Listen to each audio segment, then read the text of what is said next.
සුබ දවසක් වේවා ආදරණීය ඔයාලා හැමෝටම. ඉතින් ඔන්න ඔයාලවටත් ගොඩාක් ආදරෙන් පිළිගන්නවා මගේ channel එකට. අද මම ඔයාලත් එක්ක vlog එකක් share කරගන්න තමයි හදන්නේ. ඉතින් අද මේ පාන්දර 5ට විතර වගේ තමයි මට අද dressing තියෙනවා. ඉතින් එකක් නෙවෙයි dressing දෙකක් තියෙනවා. ඉතින් ඒකට තමයි මම මේ ලෑස්ති වෙන්නේ. ඉතින් එයාලා තව ටිකකින් එනවා කියලා තියෙනවා.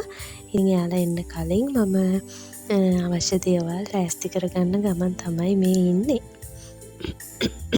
සාමාන්‍යයෙන් ඉතින් මට ක්ලයන්ට් කෙනෙක් එනවා නම් මම කලින්ම එයා එන්න කලින් ප්‍රිපෙයාර් වෙනවා. එයාගේ වැඩ ටික කරලා දෙන්න අවශ්‍ය දේවල් ලං කරගෙන ඉතින් ඒ විදිහට මම සාමාන්‍යයෙන් ලෑස්ති වෙනවා. එතකොට එයාටත් පහසුයි මටත් පහසුයි. ඉතින් තේ එකකුත් හදාගෙන ඒක බොන ගමන් තමයි මම දැන් මේ ඉන්නේ. ඉතින් අපේ ගෙදර තමයි මගේ සැලොන් එක තියෙන්නේ. ඉතින් ඔයාලා මගේ වීඩියෝස් බලන අය දන්නවනේ. ඉතින් එයාලා ගෙදරට තමයි එන්නේ. ඉතින් එයාලා එන්න කලින් ඇස්ති වෙලා මේ විදිහට ඉතින් ඉන්නවා. ක්ලයන්ට් ආවට පස්සේ නම් මම ඉතින් වීඩියෝ කර ඉන්නේ නැහැ. වැඩ කරනවා මිසක්. මොකද සාමාන්‍යයෙන් ක්ලයන්ට් කෙනෙකුට මම පැයක විතර කාලයක් තමයි එක්කෙනෙකුට දෙන්නේ. ඉතින් ගොඩක් වෙලාවට විනාඩි 5ක් හරි අඩුම විනාඩි 5ක් හරි පරක්කු වෙලා තමයි මේ එන අය එන්නේ. ඉතින් මට වීඩියෝ කර ඉන්න කාලයක් නැහැ. ඒක නිසා එක හුස්මට මම එයාලගේ වැඩේ කරන එක තමයි කරන්නේ. ගොඩාක් වෙලාවට එහෙම වෙලාවට හරියටම වෙලාවට එන ක්ලයන්ට්ලා ඇත්තටම ගොඩක් අඩුයි. ඉතින් එහෙම එන්න පුළුවන් නම් හොඳයි. හැබැයි ඉතින් මම දන්නවා හැම මනුස්සයටම තමන්ගේ ගෙදර තියෙන රාජකාරි ගොඩාක් තියෙනවා. ඉතින් ඒ වගේ හැමෝටම එහෙම වෙලාවටම එන්න බැරුව ඇති. ඉතින් මම ඉතින් එහෙම පරක්කු වෙලා ආවා කියලා ඒක ලොකු ගැටලුවක් කරගන්නේ නැහැ. මම මට පුළුවන් උපරිමයෙන් මගේ වැඩේ කරනවා.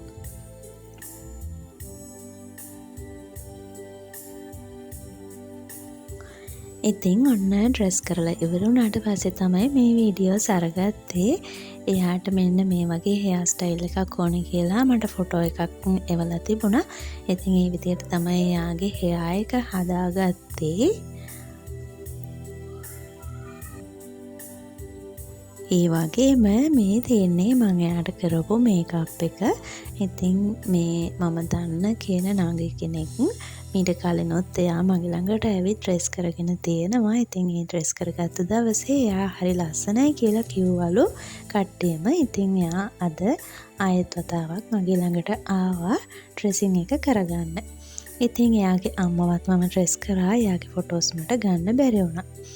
ඉතින් දැන් ඔන්න එයාලා ගියාට පස්සේ මම සැලොන් එක ඒ ගමන්ම අස් කරලා දාන්න කියලා හිතුවා. එතකොට මට ලේසි.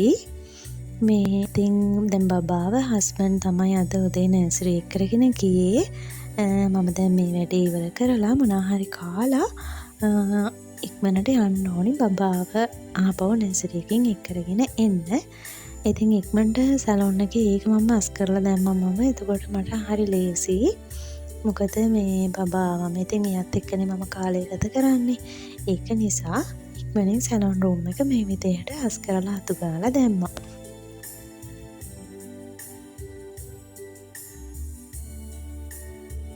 අපේ බබා මේ දවස් ටිකේම කිරිබත් ඉල්ල හිටියා. ඉතින් අද දවල්ට කන්න මම කිරිබත් තමයි හැදුවේ. මේ ඉතින් කිරිබත් මම නම් අද මාළු පෙනි වගේක් දෙවන ඒවත් එක්ක තමයි මම කන්නේ. ඉතින් මට ලේසි අද දවල්ට කිරිබත් හැදුව නිසා.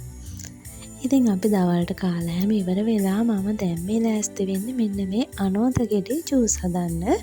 මේක මේ හස්බන්ඩ්ට එයාගේ හිතවත් කෙනෙක් තමයි දීලා තියෙන්නේ. ඉතින් සල්ලි වලට නෙවෙයි නිකන් තමයි හම්බ වෙලා තියෙන්නේ. මේක ලොකුම ලොකුයි. ඉතින් මම මේකෙන් භාගයක් කපලා අරගෙන ජූස් එකක් හදන්නේ. මේක මේ මම දැන් දවස් කීපයක් වෙනවා හම්බ වෙලා. ඉතින් මම මේක ෆ්‍රිජ් එකේ තමයි තියලා තිබුණේ. ඒක නිසා තමයි මේ පිට පොත්ත කළු පාට වගේ වෙලා තියෙන්නේ. මම ඇත්තටම බයෙන් කැප්පුවේ මේක නරක් වෙලාද දන්නේ නැහැ කියලා. හැබැයි එහෙම වෙලා නැහැ. පොත්ත කළු වුණාට ඇතුළ මුකුත් වෙලා තිබුණේ නැහැ.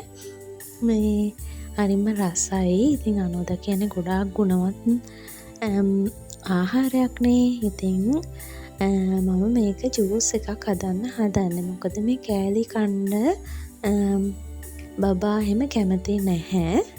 ඉතින් මම නම් ආසයි කෑලි විදියට කන්නත්. හැබැයි බබා කැමති නැති නිසා මේ ජූස් එකක් හදනවා. හස්බන්ඩ්ත් කිව්වා ගොඩාක් ලොකු ගෙඩියක් තියෙන නිසා ජූස් හදන්න. එතකොට මේ අපත යන්නේ නැහැනේ කියලා. ඉතින් මම දැන් මේ එක පළුවකින් ජූස් හදන්නයි හදන්නේ.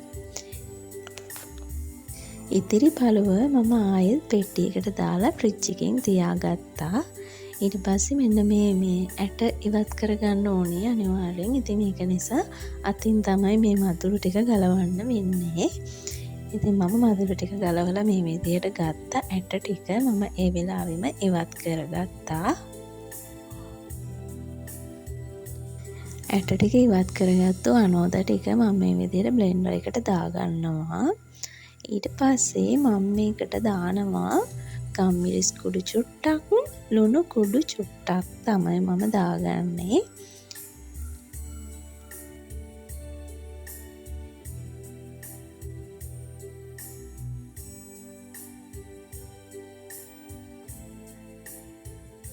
ඊට පස්සේ මම මේකට අවශ්‍ය ප්‍රමාණයට වතුර ටිකක් දාගත්තා.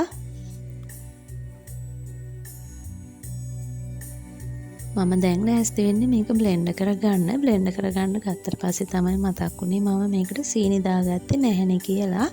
ඉතින් මම සීනි හැඳි දෙකකුත් දාගන්නවා. සීනි ඇත්තටම පොඩ්ඩයි අවශ්‍ය වෙන්නේ. මොකද මේකේ හොඳට රස තියෙන නිසා සීනි චූට්ටක් දාගත්තම ඇතෙයි.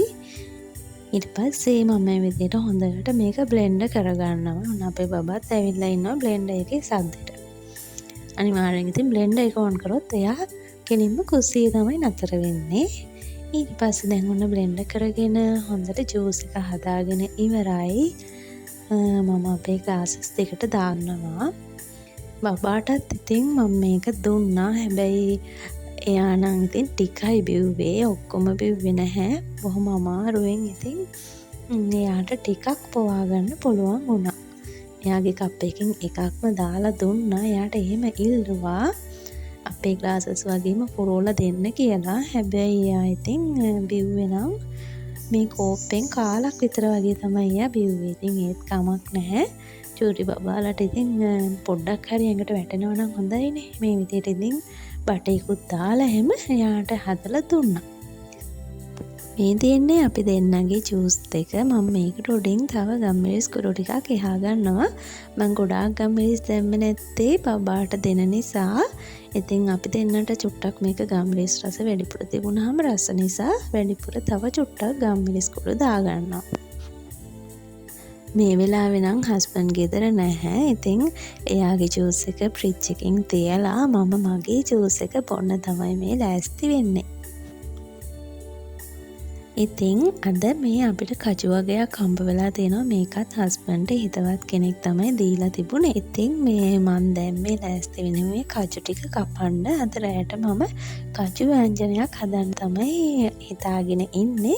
මම මේ ලෑස්ති වෙන්නේ මෙන්න මේ කජු ටික කපන්න. ඉතින් මම මීට කලින් කජු කපලා නැහැ. හැබැයි මම කජු කපනවා දැකලා තියෙනවා. මම චූටි කාලේ අපේ ගේ ළඟ කජු ගස් ගොඩාක් තිබුණා. ඉතින් ඒ කාලේ අයියලා තාත්තා එහෙම කජු කපනවා මම බලාගෙන ඉඳලා තියෙනවා. හැබැයි මම චුට්ට ලොකු වෙනකොට ඒ කජු ගස් කපලා මැරිලා එහෙම වඳ වෙලා ගිහිල්ලා තිබුණා. ඉතින් ඒක නිසා කජු කපන අත්දැකීම මට ගන්න හම්බ වුණේ නැහැ. ඉතින් මම ඉතින් ඒ බලාගෙන ඉඳලා මතකයෙන් තමයි මේ කජු ටික කපන්න ගත්තේ. පරණ රෙදි කෑල්ලක් තමයි මම මේ අරගෙන තියෙන්නේ. ඒ වගේම මම අතට shopping cover එකකුත් දාගත්තා. මොකද මේ කජු කිරි ගෑවුනාම වණ වෙනවා. ඒක නිසා මම මේ විදිහට ආරක්ෂා සහිතව තමයි කජු ටික කපන්න අරගත්තේ. අපේ බබාත් ඉතින් ඇවිල්ලා බලාගෙන ඉන්නවා මොකද මේ කරන්නේ කියලා. ඉතින් මං එයාටත් කියලා දුන්නා මම මොකද්ද කරන්න කියලා. ඉතින් එයාගේ පරණ ටී-ෂර්ට් එකක් තමයි මම මේ අරගෙන තියන්නේ. ඒකට ඉතින් එයා චුට්ටක් චුරුපුරු ගෑවා මේ එයාගේ ටී-ෂර්ට් එක කියලා. කජු ටික ඔක්කොම මෙන්න මේ විදිහට කපාගෙන මම ඉක්මනින් කජු ටික මේ විදිහට ගලව ගත්තා. අතර මෙතන ගොඩාක් නැහැ. චුට්ටක් තමයි තියෙන්නේ. ඉතින් ඒ වුණාට ඒක අපි තුන් දෙනාට වෑංජනයකට හොඳටම ඇති වුණා. හරිම රසයි ඉතින්. හැබැයි මම මේ උයන වීඩියෝස් නම් අරගත්තේ නැහැ. අද මට ඒක කරන්න බැරි වුණා. හවස හයියෙන් වහින්න ගත්තා. ඒක නිසා තමයි මට මේ වීඩියෝස් අරගන්න බැරි වුණේ. ඉතින් අද මෙතනින් මම වීඩියෝ එක ඉවර කරනවා. ඉතින් ඔයාලා දන්නවනේ කජු ව්‍යංජනයක් හදන සාමාන්‍ය විදිය ඒ විදිහට තමයි මම හදාගත්තේ. ඉතින් අදට මම ගිහින් එන්නම්. Thank you for watching. Bye bye.